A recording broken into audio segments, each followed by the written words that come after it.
The views expressed by the hosts are their own and don't necessarily reflect the views of Caswells Shooting Range, even though one of the hosts is an owner of Caswells.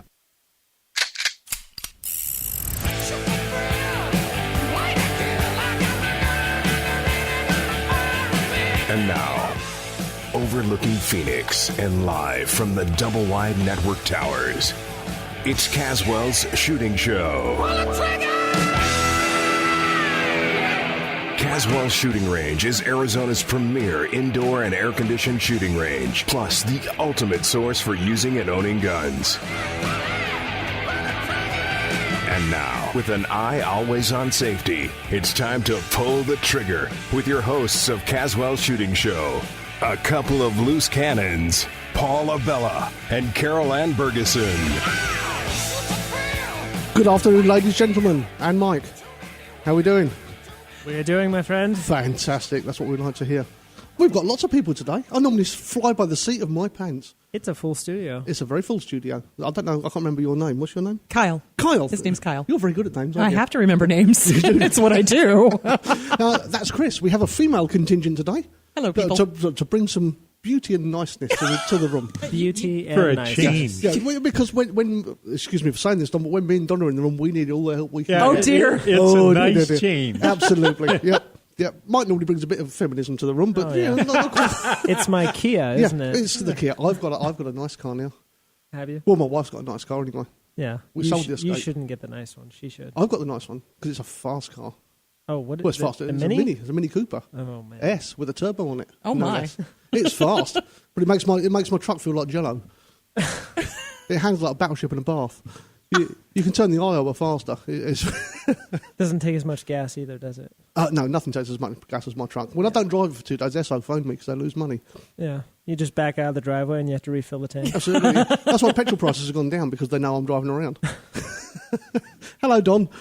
How you doing? How you doing, mate? Nice to see you again. I'm doing just This great. is the second week in a row. Yeah. We're going to have to stop doing this, you know. It's terrible. Yeah, Friday's getting to be fun. It is. I'm going to have to find a job I'm good at, because I'm clearly rubbish at this. Dear, oh dear. Have you had a good day today? I have. You been in court today? I have not been in court, which makes it a good day. Absolutely. It makes it a good day for someone. 'Cause I wouldn't like It to argue can with be you. a little tough in court. Absolutely. Not for me. I'm sure. I've never had a bad day in court. My clients, they've had a couple of rough ones. But I'm sure they have. I'm sure they have. And the ones who your clients were against? The ones that had even most worse of the than time, they're the ones that are really taking it. I'm sure, yeah. God, it'd be like arguing my first story, and I'm sticking to it. wife. I don't blame you. It'd be like arguing my first wife. According to my first wife, the Second World War was my fault. Oh, damn. That actually makes a lot of sense. Yeah, it does that, Ouch. yeah. We're there. Oh, is she right? As far as her lawyer was concerned, yeah. So how's your day? Once I've eventually I've hooked up with you 25 minutes late, I've got to be late somewhere in the day. So I was actually on time for this radio show, but late for you. I see. Because I couldn't find you. No, it was fine. You couldn't find me? No. I was downstairs in the food court. Come on, Yeah. you can't miss Okay, me. okay. Blonde with Yeah. purple streaks in her hair. Come on. But what's the name of the food court? It's the food court. In what mall? In the Scottsdale Fashion Mall. Fashion Mall. Yes. Okay, right. Yeah. 1 second. What am I wearing?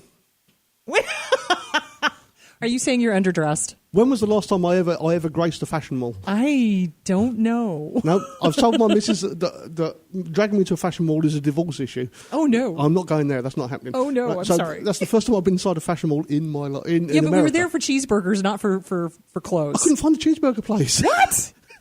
Dude, it was right there. Come on. I know that now.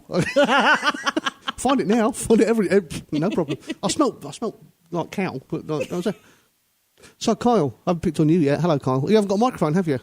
Oh, this is going to be Yeah, fun. we'll get a mic. We'll get a mic. He doesn't have a mic. Hang on. Hello, Kyle. How you doing? Fantastic. You didn't expect to come on the radio now, did you? No, I wasn't expecting it. No, I like surprises. They're fun. So you're here to learn everything that Mike knows. Yeah, I guess so. So you got here, 10 minutes ago? Oh, maybe about a couple hours ago, you know, give or take. Nice to see you. See you again sometime. Yeah. Yeah. Mike, I'm just being nasty to Mike now.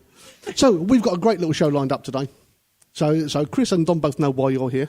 Yes. That's good. I think. I think I know why I'm here.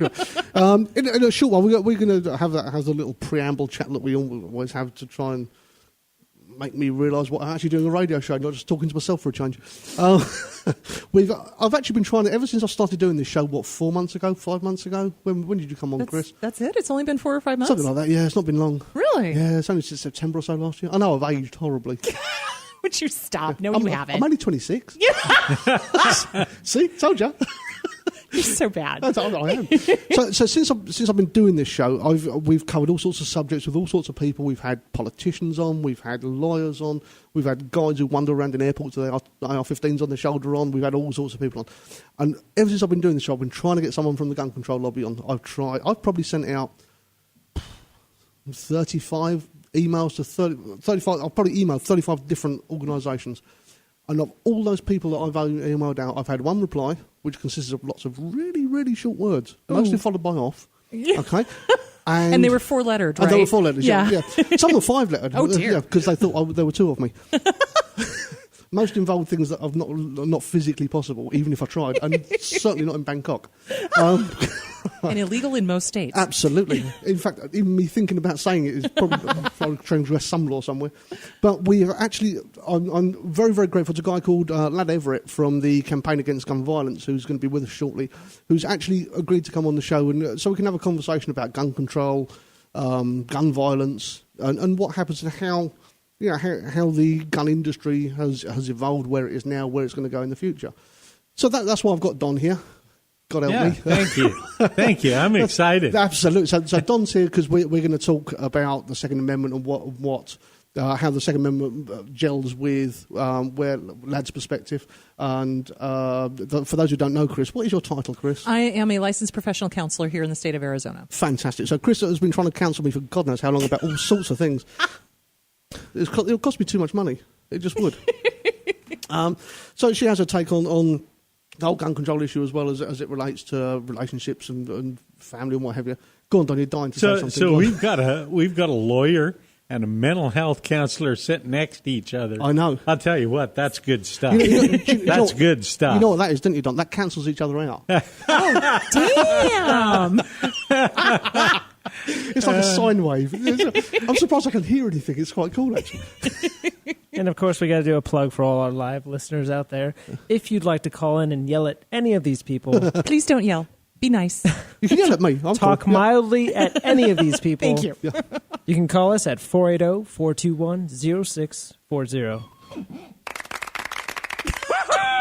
Nice one, Mike. Well done, mate. Sorry, man. I've been practicing since we first started. I'm so. impressed. Now, anybody wants to phone up with any points, please phone up. If you phone up and swear a lot, we'll laugh at you and cut you off a lot, and then I'll abuse you horribly without a right of return. So, I mean, please feel free to just phone up. We really, really, really want people's opinions. Yeah. The conversations I've had with Ladd, we've not actually spoken yet, but the conversations we've had by email, I don't want to get him on here and beat him up. We've obviously got different opinions about stuff, but there has to be common ground. If there's no common ground, then nothing goes anywhere. It's pointless. Well, and I think that's why it's important to share different points of view. Absolutely. Because that's the healthy thing to do, Yep. because people who don't share different points of view, those are the ones that generally have, personality disorders. We discussed personality We disorders, did. didn't we? That covers a whole gamut of things. Yeah, exactly. So, the my way or the highway kind of thing, which is why I think it's brilliant that he's coming on the show. And I think it's very brave of him to come on the show. Couldn't because, agree more, yeah. Most people would be like, no way, I'm not going to go on a gun show. But I think it's important to hear what he has to say and to then discuss, discourse. Absolutely. Yes, absolutely. And just from the emails that we've been swapping backwards and forwards, there is some common ground here. There are things that we'll never agree on. Right, and that's okay. Of course, and that's okay. That's the world we live in. Right. But you can't sit at two opposite ends and throw buns at each other and expect to get anywhere. It gets nowhere. Right. Hence my term, bun fight. Which nobody had heard till today. It's quite cool, actually. I love bringing these English terms to places. Because then the rest of us are just looking at you going, sure. How do you think I sell Paul? guns? I just talk until someone goes, no, that's all right, enough now. Give me a gun, it's no problem. So, Mikey, can we go for a little break? We can. And then once we come back, we'll bring Ladd on and we'll have a little chat. It should be quite cool. So what you got for us today, Mike? You going to play something interesting? Oh, cool.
listening to the Double Wide Network, where you can host your own radio show.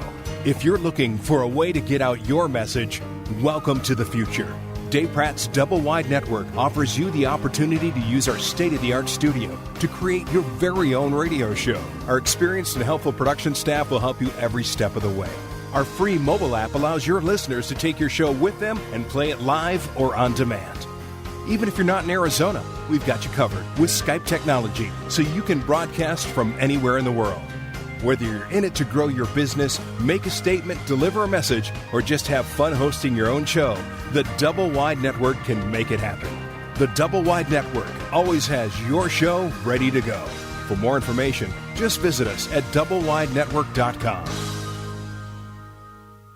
Caswells, Mesa's premier air-conditioned indoor shooting range, has the largest selection of firearms and accessories in the East Valley. Highly trained, friendly staff instruct classes for any level, women and beginners included. Visit Caswells.com or come in just off US 60 in Stapley.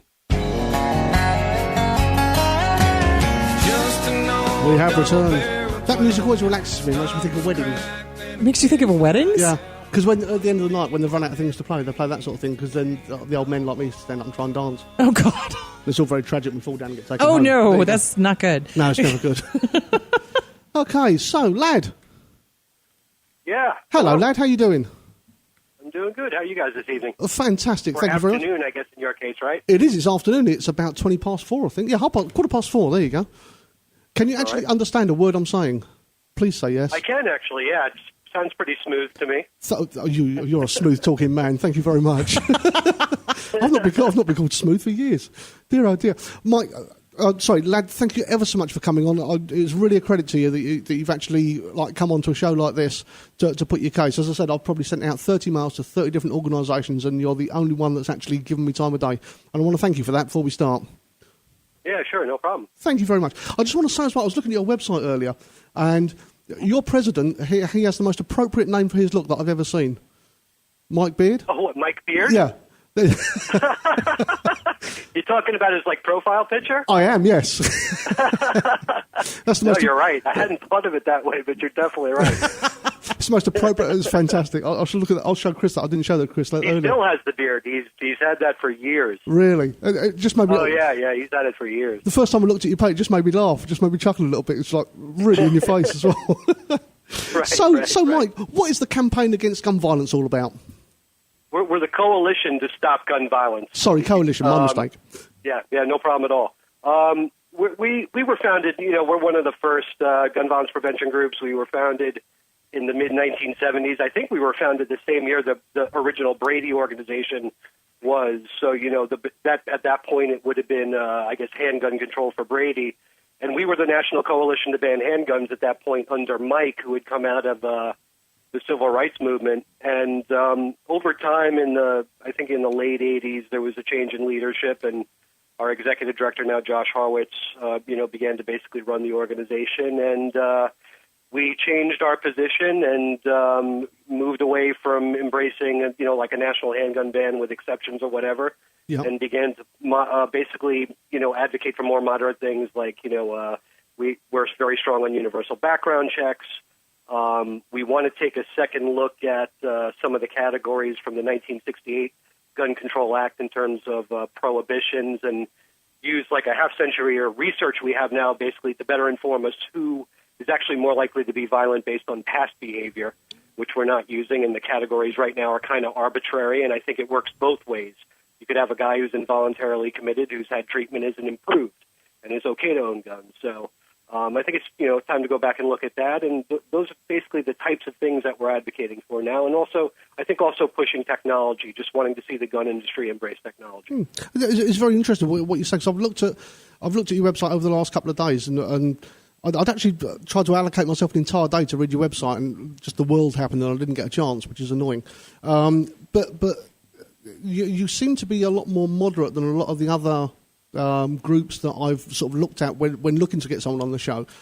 And your position seems to have modified quite nicely, I say quite nicely from our perspective, obviously. And looking at Kris, who's looking at me incredulously, we had Kris, you might have heard my introduction earlier, is a counsellor who we had on the show earlier in our run. Yeah. who's an advocate of. She'll tell you what she's an advocate of in a minute, but I can't remember. But we had a conversation when she was in last about people who have been what we would say in the UK committed because of mental health issues, who then can never own a gun again. And to hear you come towards her position, that's quite interesting. Well, I was quite impressed with what you said, because my concern has always been that if they do a mental health ban, like, if you've ever had depression or if you've ever had anxiety or anything like that, and then saying, well, you can now never own a gun. Well, that's kind of scary to me, because when I was a teenager, I was diagnosed as depression, with depression. Yeah. And that would then mean if they were going to go that strictly, that I would then never be able to own a gun. Well, I'm 50 years old. I'm not depressed anymore, Yeah. So I totally agree. That was really a cool thing for me to hear you say, because I was like, that's always been my concern, is that they do like these blanket kind of things. And I'm like, but wait a minute, what if somebody does get treatment? So that's really cool. Thank you. That's awesome. Yeah. Our major project right now, and the folks that we're really working with are mental health professionals. We have a consortium that we run through our C3 side of mental health and public health professionals that are specifically looking at this question, like the issue of the intersection between guns and mental illness. And you were exactly right. The overwhelming majority of people dealing with mental health issues in this country will never be violent. And the far larger risk of violence toward others is the primary issue is violence toward self.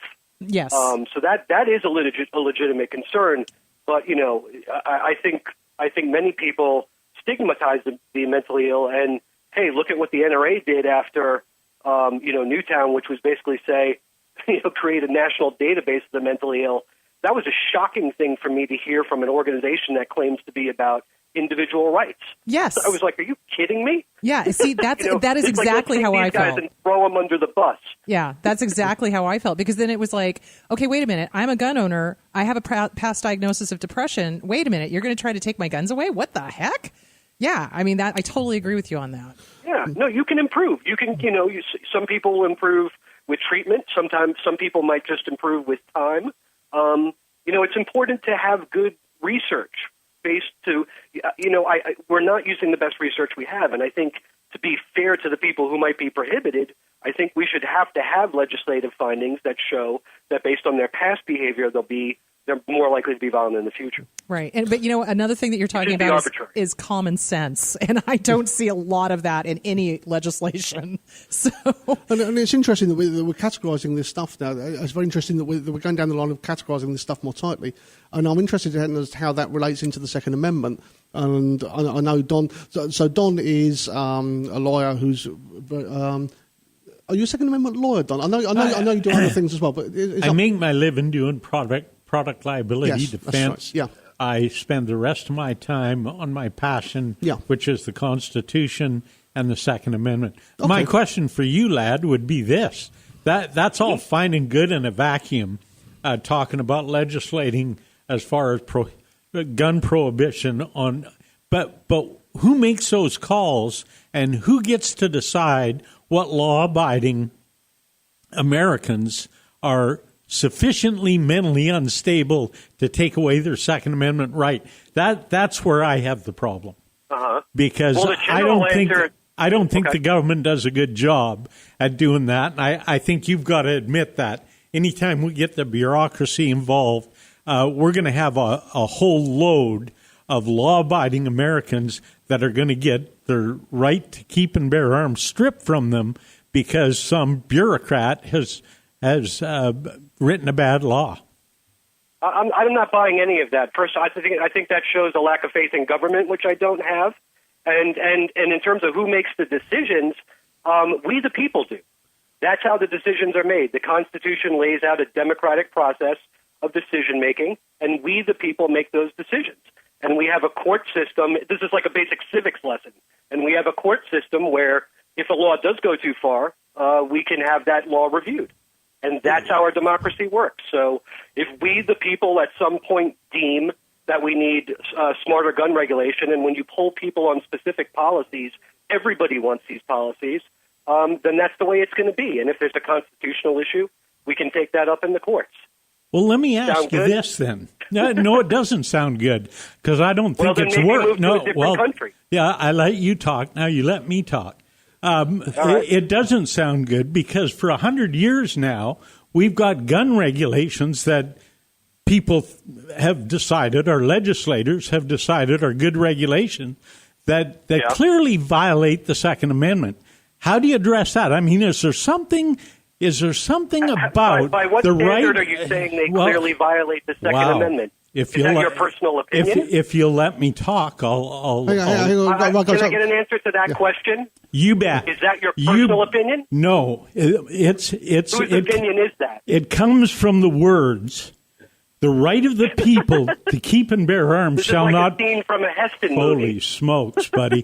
Can Paul, you wanted an answer, lad? Hang on, guys. Hang on. Put yourself back on. Right, so hang on, guys. So I think the question that Ladd's not sorry, your lad. The question that Don's trying to put over is so the Second Amendment is there. What is then who then decides? You want to talk meaning of the Second Amendment? Let's talk about it. Yeah, go for it. Yeah, let's do that. Yeah, let's do that. Let's talk about it. Okay. So first, if you look at the historical record of the Second Amendment, and there is a good historical record, you can look at the House debate over the Second Amendment that survives, the notes on that. You can look at the discussion about the right to keep and bear arms during the state ratification debates, where that discussion was robust because they were looking at the fact that the federal Congress had been given control of the state militia in the Constitution. There's a lot of evidence out there. There's a lot of reading to be done, and never at any time in the debate over the Second Amendment is the issue of individual self-defense against criminals ever mentioned. It's never even mentioned. Let me ask you. The entire debate is about civic service that Americans performed at that time in state militia, which were integral to American society at that point. Okay. You done? 1 second, lad. Come back to us. What's your opinion on that, Don? Let me ask you this. Have you read the Heller case? Yeah, no, and do you think that? Well, and the Heller opinion's wrong. Yeah. Well, the Heller opinion didn't provide any evidence from the time at which the Second Amendment was actually drafted and ratified, and there's a record there that stands there. And in no place does it talk about individual self-defense. To our founders, that was a matter of common law. Now, there were concerns about federal tyranny, don't get me wrong. That was absolutely the purpose of the Second Amendment at that time, but that was largely driven by fears of a standing army, our experience with the British. We're lovely. No you're just army in this country anymore. You're just wrong on the history, lad. Okay, you're just flat wrong. Right, hang on, you're wrong. Anyone who reads is right on the history. No, you're wrong on the history. You're like getting your facts from pro-gun websites. You're wrong on the history. Okay, right, hang on, guys, calm. Okay, I'm going to take it into a different subject for a minute, and we might come back to Second Amendment in a minute, if that's all right, just for a little while. So, lad, just moving on to something slightly different for a moment, if we may. Okay. Are you still there? Fantastic. So CCW. So we look at CCWs and the Pleased to meet you. And to you. So CCW and what's it called? I can't remember what it's called. CCW and somebody help me here. Constitutional carry. Open carry. Open constitutional carry. Constitutional concealed weapons carriage. Something like that, anyway. So in Arizona, we can carry concealed guns without a permit of any kind. Okay, yes. And I was reading on your site earlier. There's another state that's going to pass that, or is looking to pass that same sort of law. Yeah, Kansas. Kansas. Okay, is taking it up. Yep. That's it. Okay, so I was interested. I've read the piece. I've got it here. And it's so long. I did actually have some bits I was going to read out, but I can't remember what they were now. So what is your basis for? Because I know that you obviously don't support that. What is your basis for not supporting for saying that someone should have a permit to carry a concealed gun? I just think it's terrible policy. I think it's dangerous. I think it's unnecessarily dangerous.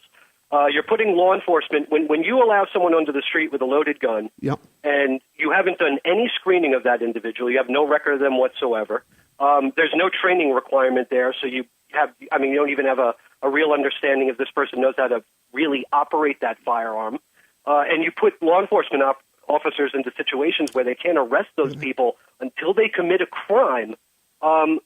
You're giving those guys a hands up. And not everybody's going to be dangerous, don't get me wrong. I mean, it's going to be a mix of people who are legitimate and know what the hell they're doing, but you're also going to get some guys that flat out don't, or who have violent histories, and then you're telling law enforcement officers that you can't take a gun away from someone until technically a crime's been committed. I just think it's terrible policy. So can I interject just really quick? So what I'm hearing you say, and correct me if I'm wrong, is that your concern is that there's no training for these open carry. No, I'm more worried about the screening. To be honest, I think they're both nightmares. Okay. But I'm more worried about the fact that when law enforcement encounter these guys, when you have a permit and a law enforcement officer has an interaction with a member of the public, you've got that to check. That gives a law enforcement officer a one-question way to have a sense of who they're dealing with. So if they're in a tough situation with that individual, you ask for the permit, you see the permit, you're like, okay, I can have some reasonable confidence of that this person at least meets the standards that's laid out in the state. Okay. You turn that into a black hole, and you're putting that cop at a disadvantage, period. And you're unnecessarily endangering people in that vicinity. It's just not, and it's not necessary because the permit process in the shell issue state is a joke anyway. It's easy.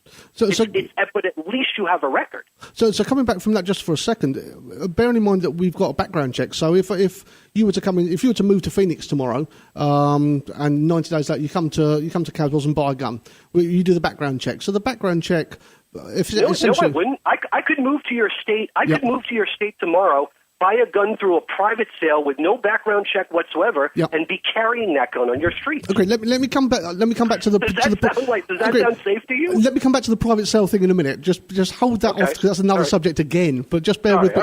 Just stick with that for a second, right? So you come, you do the background check, and then so that weeds out the prohibited possessors, doesn't it? Check for? What do you do? What do you do the background check to ensure for? you're not a prohibited possessor, and thus you can buy the gun. But you don't have to undergo a background check to buy a gun in Arizona. You do if you buy it from an FFL. You don't if you buy it in a private transaction. You don't have to buy it from an FFL. No, you don't. I don't have to be. I never have to be in a paper record when I'm operating guns on your streets in Arizona. No, I understand that. I never have to have any trace. No, I understand that. No, again, leave that to one side for a second. That's terrible policy. We're talking about the CCWs. We're talking about the CCW at the moment. We can come back to the private sales in a second. That again is another issue. Arizona, no. I thought we were talking about constitutional carry in Arizona. Yeah, we are, but we're not talking about. But we're not talking about. You can move through the whole. What I'm saying is you can move through the whole chain of possession and carrying in Arizona without ever touching government record. Yes, you can. Without you ever being on anyone's radar. Yes, you can. But I'm not talking. I'm talking about one specific. I'm talking about one specific instance at the moment. We can move on to private sales in a second. That's background checks. That's a different thing. I'm talking about constitutional carry as it relates to someone who's been through a background check and bought a gun from Caswells, for example, or from somewhere else. Well, that's great. Yeah, if they decide to do that. Well, that is already the case. I can go and do my background check tomorrow, buy my new gun from Caswells, and I can carry that concealed without any extra permit. Okay, and that's the point I'm trying to make. The background check thing for private sales, I wouldn't necessarily agree with that myself. I would probably. Any gun I've ever sold, I've taken someone to Caswells and we've done a background check with it because that just covers me. But then you get into the situation that people can transport a gun into your state and carry it. And what if they're coming from a state that allows private sales with no checks? But that look at the states around you. But with look at the states that surround you. But with our CCW, we have reciprocity with 28 states, I believe. I think it's 28 states. At least. I'm fairly sure it's 28 or 32. Right. I'm referring to someone who may have bought a gun in another state, and then they move to Arizona and they begin to carry on your streets. Yeah. Right? So I respect what you're saying. You're saying for the people that choose to buy a gun through an FFL in your state, at least you know there's been some screening there. My point to you is, hey, I think that's wonderful, but someone who doesn't want to get noticed is not going to do that.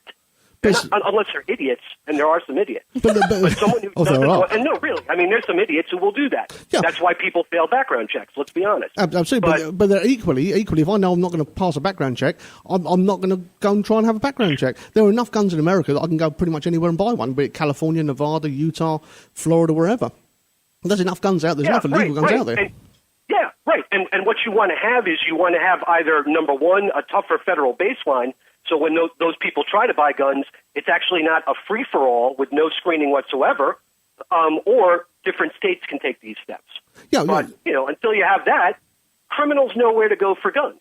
That's why states that are the major source of exported crime guns are states with very weak gun laws. But when you say there's a free-for-all, there's only a free-for-all insofar as you can buy a gun privately without any form of background check, which I would probably go some way towards you by saying that, yes, I believe there should be some kind of check there. I wouldn't necessarily disagree with you. I come that sort of towards you in that argument. But that said, once you've actually got a CCW, once you've actually had a background check to buy the gun, then I don't necessarily see that you have to then have another check to actually carry the same gun that you've just bought concealed. Do you think okay, so let me get this straight. If there's a permitting system, do you think a permit should have to be renewed at some point? Well, yeah, you have to have a CCW renewed. I'm basically asking, do you agree with that? Not necessarily. Do I have to have my driving license renewed? Okay. I mean, well, let me ask you this. Do you think someone's mental health history changes over time? Or their criminal history? Yeah, and if there's a permit and I'm recorded as having a permit and my life circumstances change, then that will be tied up by the relevant authorities, presumably. The same as it would for a car license. Same as it would for a car license. Once you get a license till you're 70 here, I believe, 65, 70. You don't have. I could get a drinking problem. Yeah, Arizona tomorrow. is really weird. It's like they give us a driver's license. I moved here in 2001, and it's good until 2035 or something. And I think it's the same way with the. Yeah, I know. Yeah. So, but you're right. And I mean, things do change. People's health goes bad. Their eyeyesight goes bad. Don't fall asleep at the wheel. I'm trying not to. Yeah. Oh God, yes. Keep your eyes open. I only get licenses once a year at the moment because I'm still on green cards. Damn it! But I'm working on it slowly. But so if what I'm hearing you say is correct, is that it's a good idea to have a renewable permit so that conditions can change. If conditions change, we can double check it and make sure things are okay. Is that correct? Look, I'm not saying people are bad. I'm saying, well, actually, it's both things. I mean, number one, criminal history happens over the course of a lifetime, and you probably want to take a look at that from time to time.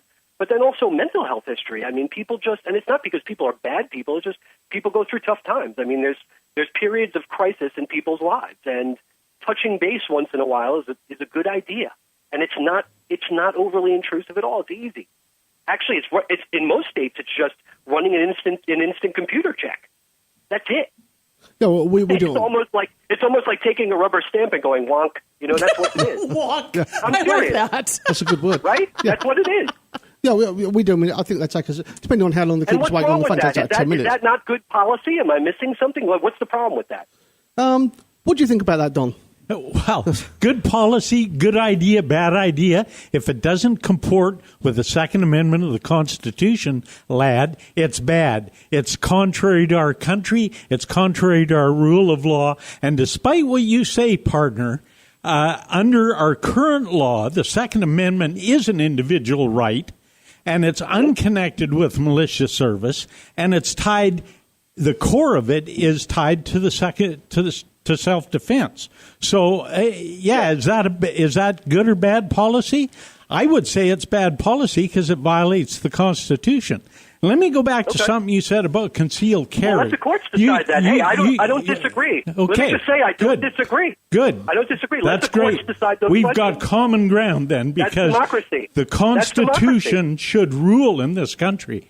Now, yeah, that's why we have courts, sir. You have a problem with concealed carry. Is that a problem because you think it's a public safety issue? Absolutely, of course it is. So when Detroit it always police has been in this country. Wow. That's why frontier towns banned carry guns and people carrying guns in those towns. Yeah. The frontier towns that did that confiscated them at the town border. Weren't operating under the Second Amendment, were they? And I guess you would. This is so boring. Paul, please. I know you want to give this guy airtime, but this is so boring. Let me spice it up for you. Hang on, one second, just one second, guys. Just let me throw my 2 pence worth in just for a second.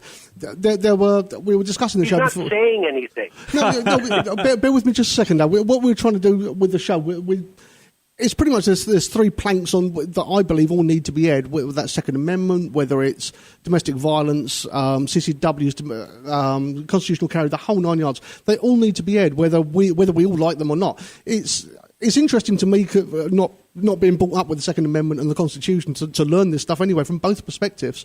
So I know you understand your position, Ladd, and I know Don understands his position, and it's interesting for me and some of the listeners who may not have the experience that I've got to actually understand both positions.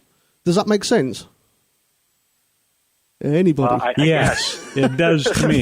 Yes. I was sort of talking to myself. I thought everybody had gone then. God. So just bear with everybody. Everybody just take it down a little notch, okay? And we'll, just for my benefit, let me learn some stuff, yeah? Okay. I just wish he'd make his point. Is his point that he determines what the Second Amendment is, or does he agree with me that we have courts in place under our Constitution to determine those issues? I just wish he'd say, which is it? Let me say then, Ladd, because at the get-go, you said that there is nothing in the Second Amendment that would even suggest, history-wise or otherwise, that the Second Amendment protects an individual right to keep and bear arms. Yeah, there's nothing in the original debate over the Second Amendment that does. And I said you are wrong, because under the state of the law... an example. Wow. What's your example? What's your example, Okay, Tom? I take the challenge. What is your example of individual self-defense being discussed during that debate? Okay. Have you ever heard of St. George Tucker, a fairly esteemed legal scholar in that era? He said, yes, sir. This, and he's referring to the Second Amendment, Ladd, may be considered as the true palladium of liberty. The right of self-defense is the first right of law of nature. And he's talking about an individual right to keep and bear arms, sir. So that's an example. The other example is the Heller case. The Heller case disproves what you just said. Heller case was in 2008. That's right. That's right. And they went through the history of the Second Amendment for about 60 pages. Didn't they? So you're talking about someone commenting on the Second Amendment? But what? You're talking about someone commenting on the Second Amendment? What is the year of the writing you're talking about? The Heller case? You know what the year was? No, 2008. The Heller case is 2008, but you're citing St. George. You're citing St. George Tucker. Late 1700s. Okay. So, I mean, look, I think the point, you're not talking about Americans debating the Second Amendment, though. We have surviving House debate, and we have commentary on the right to keep and bear arms in the state ratification conventions. And there's nothing there. There's no talk there about criminals or common individual home defense or anything like that. There wasn't a lot of talk about militia service. Wasn't. I don't disagree that it involves liberty. I think the Second Amendment does involve liberty, and I think it was for potentially combating federal tyranny. I'm not disagreeing with that in the least. I think where I disagree with you guys on this is that it also entailed a civic duty to country and state, specifically to state. Okay, and guys. That piece that involves responsibilities is gone today within the gun movement. Okay, one more comment, Don. One more comment. One more comment. You wanted another example? Roger Sherman. You know who that is, right? Constitutional Convention, colony of Connecticut, state of Connecticut. He said this: the privilege of every citizen and one of his most essential rights to bear arms is to resist every attack upon his liberty or property by whomsoever made. So apparently, Mr. Sherman, a constitutional delegate from Connecticut, understood it as an individual right. So don't tell me there's no history. I'm not saying that there was no one in America at that time that viewed the right more broadly. I'm certainly not saying that. I think there have been people during American history, obviously, that have advocated for it as a more individual right. What I'm saying is that if you look at Madison's writing, and Madison was the guy who drafted the Second Amendment, and Madison was the guy who struck this great bargain to get the Constitution ratified by promising a Bill of Rights. There's nothing in his history to suggest it had anything to do with individual self-defense. Nothing in the Federalist Papers. And then you go to the state ratification conventions just to get a sense about the discussion on the right to keep and bear arms. It's not talked about there either. Now you have things like the dissent of the minority in Pennsylvania, where there were guys advocating for a more broad individual right, but they're ignored. They're not part of those debates. It's not, and I'm certainly not saying our founders were against self-defense. I just think they believed it was a matter of common law. Okay, the notion behind the Second Amendment involves civic duty. Okay, I need to park this now. I'm going to park this because we're in history that I'm way over my head, guys. Way over my head. Big style. Okay, so I'm going to move on for a little bit, if I may. So. You'll have seen probably during this week that there was a really sad case, and I forget what state it was in now, where a 5-year-old accidentally shot his sister, brother, 9-month-old sibling. Yeah. Sibling, that's a good word. That's something that we at Caswells, and the guys here will tell you, what we've majored on since I started doing this radio show is trying to get people to come in and be trained with stuff. When we sell people guns, we go so hard into training, into trying to get people to come into training. We can't force them to do it, obviously, but we do our best. What's your take on that? What's your organisation's take on terrible accidents like that? How would you go about trying to prevent that? Well, first of all, let me say that, when you invited me on your show, I listened to a clip of your show, and I think I told you I was really impressed. I mean, you were having a really, what I would say, aggressive talk about the importance of training. And I was like, damn, this is a gun show. This is great. And I salute you for it. It was wonderful. I just wish it was required more often. And I think that, for a guy like you who's running a range, that would be good for you. It would be good for your, you'd make some money off of that. It would be better for your family. And it sounds to me like one of your goals is making gun owners better trained. Oh, so, very much so.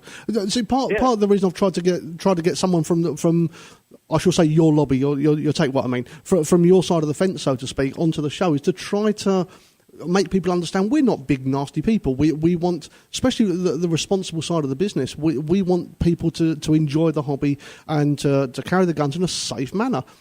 To me, and Kris will agree with me, we had this conversation earlier, to me, every time that a kid or someone is accidentally shot, like a sibling shoots another sibling or their dad, there was a case a couple of weeks ago, I believe in Idaho, where the 2-year-old with shot the mom in Walmart. That should never happen, and that's a training issue. That's a massive training issue. Yeah, absolutely. So it's not even necessarily that people are bad. It's just like, look at this woman that was killed in the Walmart in Idaho. Yeah. She was out there carrying a gun, and she had 4 kids with her. Yeah. 4 kids. Okay, I'm a father of 2 young daughters. Being with one of my kids for like 3 hours shopping is exhausting. And I'm thinking, she's out there. I'm serious. I'm with you. Yes. I'm there. And she's out there with 4 kids and a loaded handgun in a purse. And I'm like, you think this is a good idea? Yeah, and it wasn't. I don't even think it was gun locked or even in a gun zipper bag. It was just thingy. it was just in a purse, right on the side of the bag. And invariably, that's what happens. There was a case last year with a son. I think he was 4, and his dad was a cop, and he found his gun, and he picked him up for the weekend or something, shot his dad to death. And it's. There's another case I read on your website about the thing on, I think it was on guns.com, with the whole story about where to store your gun in your house and so on and so forth. The article that they put up, where you put your gun in your toilet and your shower and all that. Yeah, I was reading that earlier on. And I don't necessarily agree with some of what you say, but what, some of the stuff that was being put across was insanity. If we could persuade people to buy as many safes as they buy guns, there will be so many less accidents than there are. But Paul, more broadly, my point is, does anyone think that the founders would have encouraged that type of behavior? Does anybody think that the founders would have tolerated that type of behavior on a broad scale? It's just... But I think suicidal. I think it comes away from the Second Amendment. It comes away from the founders and the right. It's more broad than that. Sure. Absolutely, Yeah. And it comes into what. And so this is the saying. question. It's like, and this is, you can't necessarily regulate common sense, but would it be worth it? You can. Would it be worth it? We did it with cars. We did it with cars. We with we the did it seat beautifully belts. with cars. No, but So my question is would it be worth it to insist on training at the very least, and then to insist on a way of storing the guns so that they're out of the hands of kids? Do you see what I'm saying? But then again, if somebody is taking it out of the gun safe or out of the whatever and just leaving it around, that's kind of on them. But I'm asking, it's like should there be legislation to insist on training and insist on gun storage? Well, let me say this. Like, whenever you enact a law like this, right, which is basically a public safety law, you're trying to balance two concerns. Number one, public safety, right? You want to save lives. And then the other thing is individual liberty. So the question then becomes, if you enacted this law, would the price paid in individual liberty, which is essentially what? Like, how long do you reasonably think that class would be? Like 48 hours one time? Is it worth 48 hours to give someone at least a basics in training when they buy a gun? If you want to save lives, yeah. Now, if you think having to go out one day on a Saturday for 4 or 6 hours is oppressive government, you might not think so. But again, going back to what you're saying about cars, Kris said you can't legislate stupid out of the equation. You can't. People still die. Well, no, you can. No, you can. No, I'm not. We did it with cars. No, we didn't do it with cars. We did it with cars. Hang on, Dad. I came to. No, I didn't. I arrived here in July 2012. Can I say one thing? Bear with me a second, right?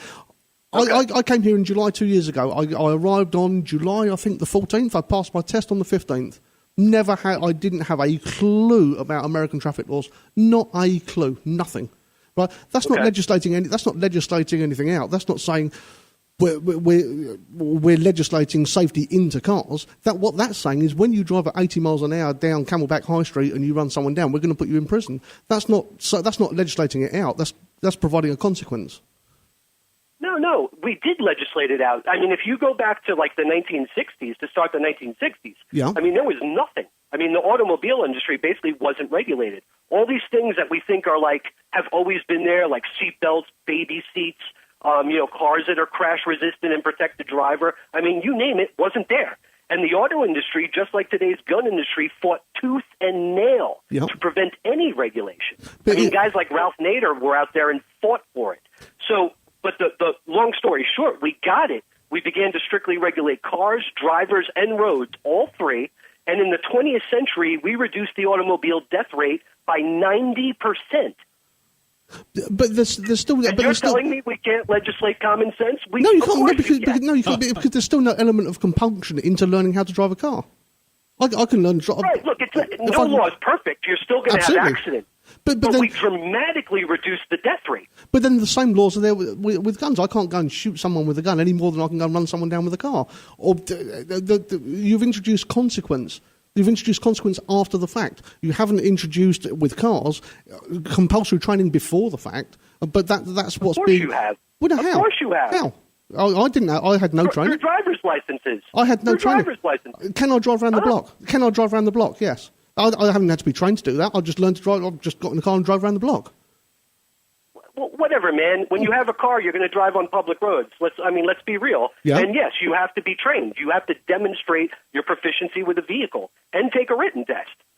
You can't get a driver's license in any state in this country without doing that. Yeah, you take a written test and I'll drive around the block. There's no element of compulsion for training for that. That test that you're talking about, I went to renew my driver's license in, I think it was D.C. a few years back. I failed it. I went in, I was at that little, television screen looking at the questions. I failed it. Really? I had to go home. This is a true story. Yeah. I had to come home. I had to study for it. And then when I went back, I aced it, and I was great. I failed it, literally. And it was like I was a few weeks without my license. Oh, jeez. What the point I'm trying to get to is that in the UK, now you are required to do training, 45 hours of training before you can take a driving test. That's true. That's compunction. And where I'm coming with guns, I agree with you to a huge extent with training with guns, in that people should be trained to carry the gun around that they've got. Two seconds, I'll come to you in a second. Okay, I think they should be trained because you've got a gun and you've got a car, and you should know how to use it, and that's how kids the other weekend don't hurt themselves. But I also think that common sense dictates that you train the kids. You train kids to be safe around guns. Absolutely. I think, and again, Paul, it's good for you. It's good for guys that do what you do and care about training. What's wrong with you? I mean, guys on the right wing are so free market. What's wrong with you making a few extra bucks and getting to do what you love? Absolutely. Which is making sure people know how to properly handle a firearm. Absolutely. I advocate. Why does the gun movement fear that? I don't get it. The problem as I see this from both sides of this, and looking at this since I've been here, I've only been here 2.5 years, and looking at the whole argument from your side and from the gun side, is that the gun side won't give an inch because they think that the anti-gun side will take a mile. The anti-gun side won't give an inch for the same reason. So you're both shooting at each other from a distance. I didn't tell that. That was an interesting. That was a terrible pun, wasn't it? That was a terrible analogy. Completely unintended. But there you go.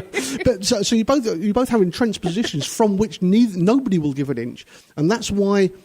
I'm on this show right now, and we're talking. Exactly. Let's give each other some credit. We are giving it. Exactly. I was just about to say, I'm so glad to get you onto the show because I think we both agree that an element of training is a good thing, whether that's compulsory or otherwise. That's another argument. But I think training is a massively good thing. And even if there are people out there who think, I'll never touch a gun, and they've got kids, I think it's the height of arrogance to then say, I'm not going to train my kids to be safe around guns because the kid at the weekend, that wasn't their family's gun, that was their granddad's gun. Right. So although you don't like guns, that don't mean to say that when little Johnny goes round to his little Sarah's house to play, that the dad's not going to have a gun there. Right. And that's it could be anyone's gun in this day and age, right? Exactly. I mean, God, in this country right now, it could be a friend's gun in this day and age. Right. Who the hell knows? Yeah, I've got guns and no kids. But my neighbours have kids. We're great friends. They come over. All my guns are safe. Right. All my guns are safe in my house because I know I'm going to have kids in my house. Right. And I don't even have to know how to have kids in the house. That's just sensible. Right. What's your take on that, Don? I think training's great. You know me. Yeah, absolutely. Yeah. I've been to the gun range. I'm a certified NRA instructor. You are, yes. Ladd, you probably don't like that, but I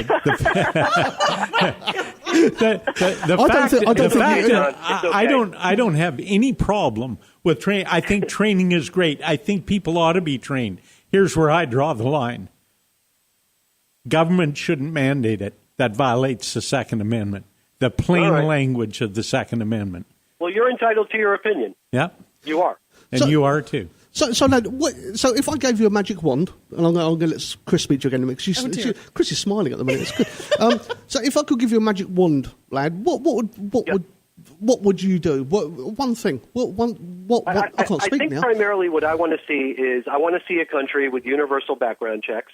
Now, I think that could involve certain exceptions. I have no problem with like a dad giving his kid a gun or brothers exchanging a gun. That's fine.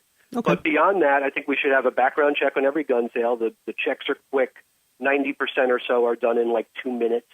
And there's gun shops everywhere in this country unless you're like in the remote. So I don't think that's unreasonable. And then I think, like I was talking about before, I think it's time to go back to those 1968 categories and really use good research to determine who is more likely to be violent based on their past behavior. I think that should be fair and accurate because it'll save more lives. And also on your guys' side, it also might allow some people who are currently prohibited to demonstrate that they're okay now and they're fine to own guns. I think it should work both ways, to be fair. Yeah, well, it's time to do that. So that's ideally what I want to see. Okay, I'm going back on something you just alluded to, which is interesting because there's a law, I think, currently they're trying to put on the books in Arizona. What is it, SB, whatever, it doesn't matter, to do with background checks and private sales and so on and so forth. 2118 yeah, like that. Okay. And what they were saying with that is if I want to sell Kris a gun, we both have to go to an FFL. I give the gun to me, Paul, who does a background check on Kris. If Kris fails, I've then got to do a background. They've got to then do a background check on me before they can give the gun back to me, which all seems a little bit draconian to me. Whereas, why would you be? Wait. Now, are you talking about? Because there's all this stupid stuff about this. Like if you hand a guy a gun at a range, they're going to prosecute. That's total. Oh no, BS. No, this is the way. This is the way this law is actually being framed. That when but it doesn't. Go on, sorry. It's not. It's being framed that way by your side. Look. No. Regulating Just let me stop you. Private sales. Just let me stop you there for a second. Done already. Let me just stop you there for a second. That is actually how the law's being framed. That when, if I want to sell it, if I want to do a private trade, that's how the bill's written. The bill's written. Okay, so it's not a law. It's something that's been suggested that's going before the legislature. I'm learning to say that word. Legislature. It's working its way through. Thank you very much. Okay, where if I am selling a gun, then it goes to the FFL. The FFL takes possession of it and does a background check for the person it's being sold to. And then keeps a paper record of that sale. Correct. If that person then fails that gun check, they then have to do a background check on the person that gave them the gun in the first place, i.e. myself. If I fail that gun check, I can't have my own gun back. That's where they've gone with it. I wouldn't mind it. If that's the case, I would... I think that's going a little bit too far. I don't think that's necessary. Yeah. I think the important thing is to check the purchaser. Absolutely. I would probably. I would disagree with you. Again, I haven't read the bill. I don't want to pretend that I have. But if that's the case, I agree with you on that. Yeah. I just wanted to get your opinion. I wasn't trying to catch you out. It was just I wanted to see what your opinion on that. That was cool. Okay, Kris. Yes. What would, if you could have one sentence to say to Ladd about gun control, what would it be? I would like to see education, and I would like to make sure that people are not prohibited from owning guns just because they were depressed when they were 16. That's cool. What I want to make sure of. I agree with you on that point. We do not need to stigmatize the mentally ill. We need to do it smart and according to real finding, real research. Right. Absolutely. I should come to you in a second. I'll come to you in a second, Don. Don is chomping at the bit here. Brace yourself. I'll come to you in a second. And I think what we were alluding to in the emails we were exchanging is that there is common ground between the two sides in that we both believe that people should be trained and competent in having firearms and in having and using them and storing them safely. There's nothing worse than these terrible kid stories. That just bugs me. I mean, there are so many. You might know, Ladd. There are a lot a year, I believe. A couple of hundred a year. Well, I mean, look, maybe? I read them every day. There's not a day that goes by that I'm not reading about a 2-year-old shooting a 4-year-old. Yeah. I mean, and it's just for a simple lack of training and a simple lack of thought. It's just so heartbreaking. And equally, we get bulletins down from various magazines and sort of publications that list where people have saved themselves and other people because they've got a gun. There was a case in Texas, I think you might have seen it, Kris, where someone was driving along in their car and they saw a guy beating the ever-loving out of his wife's stroke girlfriend in the car. And he got out of his car to go and remonstrate with the guy in the car. And it turns out this guy's like 18 feet high and 350 pounds and built like a brick house. Yes. Right. And it transpired, and the guy who got out to help him was carrying a gun. Right. And saved the woman from having the living daylights beaten out of her. Police come along, disarmed everybody, and I think the guy's now doing 10 years. Mm-hmm. So I really believe, and coming from London where we have no guns, there are no guns in London, even the police don't carry guns, I actually feel a lot safer here with the guns that are around than I ever did in London because I believe it's a great leveler. But you're not safer. You might feel safer, and I think it's great if you do. At least you won't become paranoid.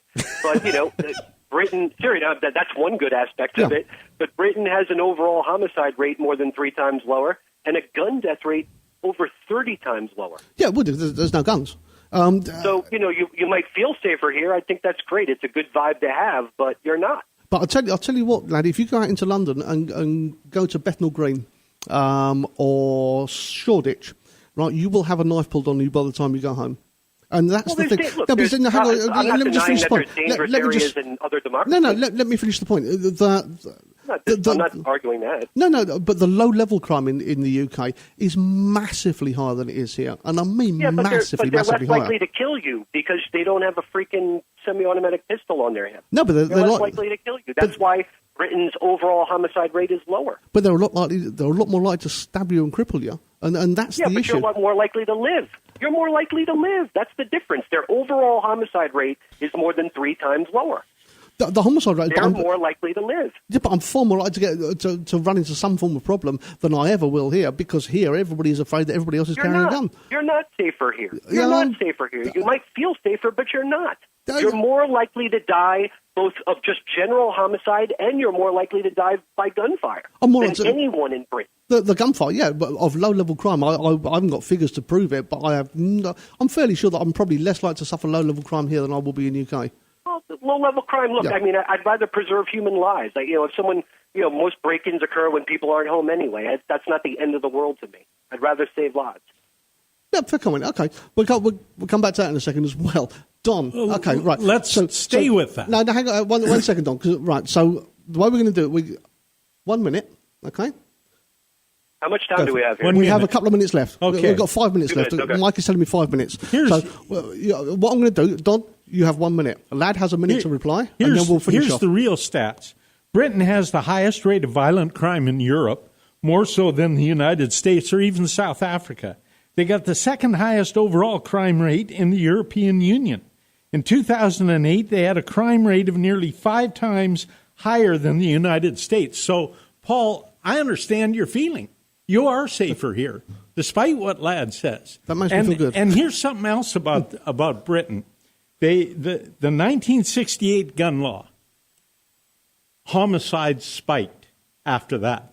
And then comes the 1997 gun control law. Homicides spiked after that. This is in England and Wales. Well, laugh at it, Ladd, that those are the stats, pardon? Yeah, but their homicide rate is more than 3 times lower than ours. A spike in Britain's homicide rate wouldn't even measure here in our homicide rate. Their homicide rate's more than 3 times lower. Their gun death rate's more than 30 times lower. And their violent crime rate is 5 times higher. No, it's not 5 times higher. Yes, it is. You guys. First of all, Britain and the United States can basically calculate violent crime differently. It's not the same. They don't count the same crimes in calculating that. When you account for that, their violent crime might be higher than ours in certain years, but it's not dramatically higher. And their homicide rate is more than 3 times lower. If people are dealing with crime in Britain, they're not dying. We are dying. But then the gun murder rate in District of Columbia is 4 times higher than it is in Arizona. Well, fair enough. But then again, none of the guns... Yeah, no, that's fair, but none of D.C.'s crime guns come from D.C. D.C. has nothing to do with a guy who buys a gun in Virginia and drives it over the border. D.C. doesn't even have the vote in Congress. D.C. can't control the states from which its crime guns come from. They don't even have a vote. D.C. apparently doesn't have the Second Amendment. Okay, so Ladd, okay, you now have that should be your next commercial. So Ladd, you now have 1 minute. Okay, you say what would you change? I don't want a minute. You don't want a minute. I want to give it to Don. I want to give my minute to Don. Take it, Don. Go on, Don. You got it. You want to talk about concealed carry. And I think what you told me is that you think concealed in states with concealed carry laws that increases the dangers to the public. So no, I didn't say that. I said allowing someone to carry a gun in public without doing any screening on them and without requiring any training of them increases the dangers to the public. Okay, so just so I have it right, concealed carry, as far as you're concerned, is a good thing. No, not necessarily. I mean, our founders considered people who concealed weapons like that to be scoundrels. Oh, so, come on now. Let's not debate. Let's not. No, that isn't true. Let's not debate. No, that's absolutely you true. Said you were giving me the minute, Ladd. Did not conceal weapons in that day and age. The people that behaved like that and carried guns like that on the street were generally considered scoundrels. So I don't necessarily think it's a good thing, but I think if you allow it, that you should require some training, and I think absolutely you want to know that individual's criminal and mental health background. Do you agree with this? In concealed carry states, the crime rates go down. In strict gun... that's lots nonsense, which has been debunked. So, well, that's it. That's the end of the minute. That's the end of the minute, guys. We're at the end of the show, guys. We're at the end of the show. Right. I've got to tell you guys. The next show. That's how you guys do it, Ladd. Just me and Don. You're on. Next one is just me and Don. You're on. I'll put you on for an hour. Oh, my gosh. No one will ever listen to your show again. They might not now, Ladd. And they may need therapy afterwards. You mean both my listeners. Don, we should sing on the next show. Absolutely. An old standard. Yeah, duet. Well, I'm going to get both of your addresses so you can send each other Christmas cards and everything. It's going to be very, very cool. Guys, thank you all ever so much for coming on the show and for keeping it semi-civilized. That's been fantastic. Thank you so much for having us. If you could, I'll come back again. I was just going to say, will you come back on the show again sometime soon? Even if Don was on again, I'd come back on again. That is awesome. I love you, Don. How do you know? How do you know I'd come on? I know you want to come back on, Don. Ladd, thank you very much. Like, when does Ladd come on again? Ladd, thank you ever so much. If you stay on the phone, I'll have a chat with you in a second. Just stay on the phone if you can. Will do. Thank you very much, guys. Thank you, Don. You've been a star, mate. Thank you very much, Kris, That's for coming so much along. Fun. Thank you. And for keeping us all Have sane. a good evening, guys. No you bloodbath too, everywhere. sweetie. Thank you, Ladd. I'll speak to you in a second. Thank you, Mike, for pressing the right buttons at the right time. Let me press a button. Hang on. It's been a good show. Shall we see what number 8 does? Sure. You didn't build that. What? You didn't build that. Didn't build that, apparently. Okay. Gave me the wrong dressing room. I don't know what that is. All right, Paul. Yeah, that's enough. Taking the buttons. But thank you very much, guys. I shall keep an eye on Facebook. Any comments would be more than welcome. Kris, I shall get you on the show again in a couple of weeks to bring more beauteousness to the world of shooting. It's been fantastic. Thanks, guys, and I'll speak to you all next week. Thank you. Good radio.